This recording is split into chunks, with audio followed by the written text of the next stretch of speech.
Olá, meu irmão, olá, minha irmã, aqui Padre Tiago Calçado, hoje segunda-feira, dia 6 de outubro. Estamos juntos com a nossa palavra de fé. Você pode acompanhar o nosso programa pelo YouTube, também pelo podcast no Spotify e também pelas rádios que compartilham o nosso programa com muita alegria gratuitamente. Seja um divulgador da palavra de Deus, compartilhe esse áudio após ouvi-lo, indique para mais pessoas, inscreva-se nos nossos canais, receba as notificações e, claro, nunca se esqueça de ler a palavra após ouvir. Hoje meditaremos com Lucas, capítulo 10, dos versículos 25 a 37. Naquele tempo, o mestre da lei se levantou e, querendo pôr Jesus em dificuldade, perguntou: Mestre, que devo fazer para receber em herança a vida eterna? Jesus lhe disse: Que está escrito na lei, como lês? Ele então respondeu: Amarás o Senhor teu Deus de todo o teu coração e com toda a tua alma, com toda a tua força e com toda a tua alma, com toda a tua força e com toda a tua inteligência, e a teu próximo como a ti mesmo. Jesus lhe disse: Tu respondeste corretamente, faze isso e viverás. Ele, porém, querendo justificar-se, disse a Jesus: E quem é o meu próximo? Jesus respondeu: Certo homem descia de Jerusalém para Jericó e caiu nas mãos dos assaltantes. Estes arrancaram-lhe tudo, espancaram-no e foram-se embora, deixando-o quase morto. Por acaso, um sacerdote estava descendo por aquele caminho. Quando viu o homem, seguiu adiante pelo outro lado. O mesmo aconteceu com um levita. Chegou ao lugar, viu o homem e seguiu adiante pelo outro lado. Mas um samaritano que estava viajando chegou perto dele, viu e sentiu compaixão. Aproximou-se dele e fez curativos, derramando óleo e vinho nas feridas. Depois colocou o homem em seu próprio animal e levou-o a uma pensão onde cuidou dele. No dia seguinte, pegou 2 moedas de prata e entregou-as ao dono da pensão, recomendando: Toma conta dele. Quando eu voltar, vou pegar o que tiveres gasto a mais. E Jesus perguntou: Na tua opinião, qual dos 3 foi o próximo do homem que caiu nas mãos dos assaltantes? Ele respondeu: Aquele que usou de misericórdia para com ele. Então Jesus lhe disse: Vai e faze a mesma coisa. Meus irmãos, hoje Jesus dialoga com um homem que era cumpridor da lei. Mais do que isso, um homem que queria receber como herança a vida eterna. Essa é a primeira pergunta que o mestre da lei faz a Jesus: o que ele deveria fazer para ganhar a vida eterna? Percebam, meus irmãos, que esse homem ainda tinha uma relação de barganha com Deus. As coisas na vida dele talvez estivessem pautadas pela relação de compra e venda, de troca de favores, de toma lá dá cá.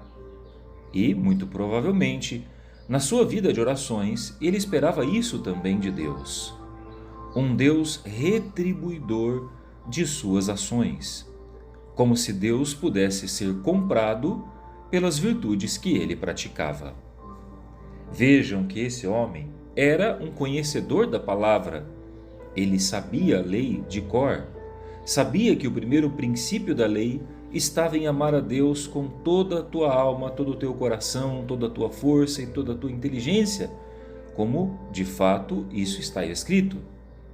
Mas ele ainda não tinha colocado isso em prática com radicalidade. Para ele, o cumprimento da lei ainda era uma atitude solitária, onde supostamente, cumprindo regras, ele alcançaria a salvação e herdaria a vida eterna. Mas, gente, Deus não é assim.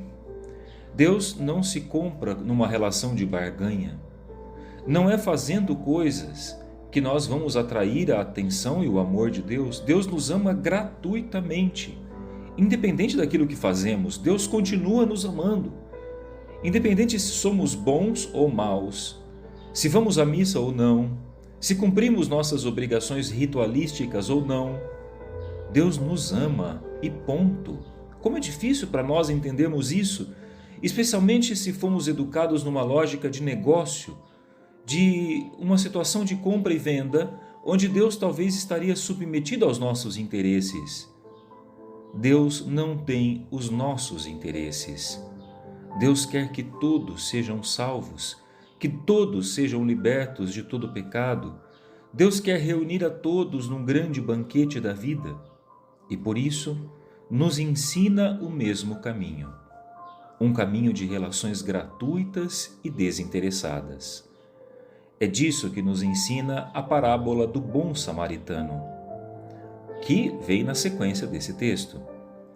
Prestem atenção que um homem estava caminhando pela Samaria. A Samaria era um lugar onde, de fato, as pessoas não gostavam dos judeus.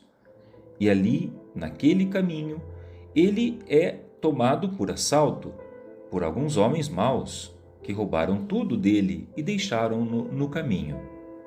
Muito bem, nesse caminho, diz a palavra que 2 homens passaram e foram indiferentes. Passou um sacerdote e seguiu adiante do outro lado. Passou também um levita, que também era um conhecedor da lei, do grupo dos sacerdotes, e também deixou aquele homem no chão. Mas foi justamente o samaritano, de quem não se esperava nada, que o maior gesto de misericórdia aconteceu. Ou seja, a caridade, o amor, a misericórdia não usam rótulos, brotam de maneira gratuita naqueles que desejam o bem. É esse homem que era temido pelos judeus, excomungado da lógica dos levitas e dos mestres da lei, que vai realizar o que nem o sacerdote nem o levita realizaram. Ou seja, um homem não religioso e talvez nem era cumpridor da lei. Mas ele praticou a lei. Fez com que a Escritura se traduzisse na prática e não apenas com as palavras. Meus irmãos, quantas pessoas hoje se tornam especialistas em leis? Especialistas nas Escrituras, decoram textos bíblicos, sabem de cor e salteado passagens da Bíblia e usam isso em seu próprio benefício, mas não praticam aquilo que é o principal ensinamento da Bíblia, o amor. Na nossa vida, se as Escrituras forem apenas um conjunto de leis decoradas, elas nunca nos conduzirão à eternidade. Se a religião para nós for apenas um gesto externo e não uma prática traduzida no amor e na misericórdia, estamos ainda muito longe da salvação. Por isso, que toda religiosidade se transforme em gesto concreto de amor, assim como nos ensinou a parábola, pois só assim, de fato, o Evangelho será visível em nós. Deus é gratuito. Com Deus não se barganha. Deus te abençoe nesta segunda, em nome do Pai, do Filho e do Espírito Santo. Amém. Até a próxima.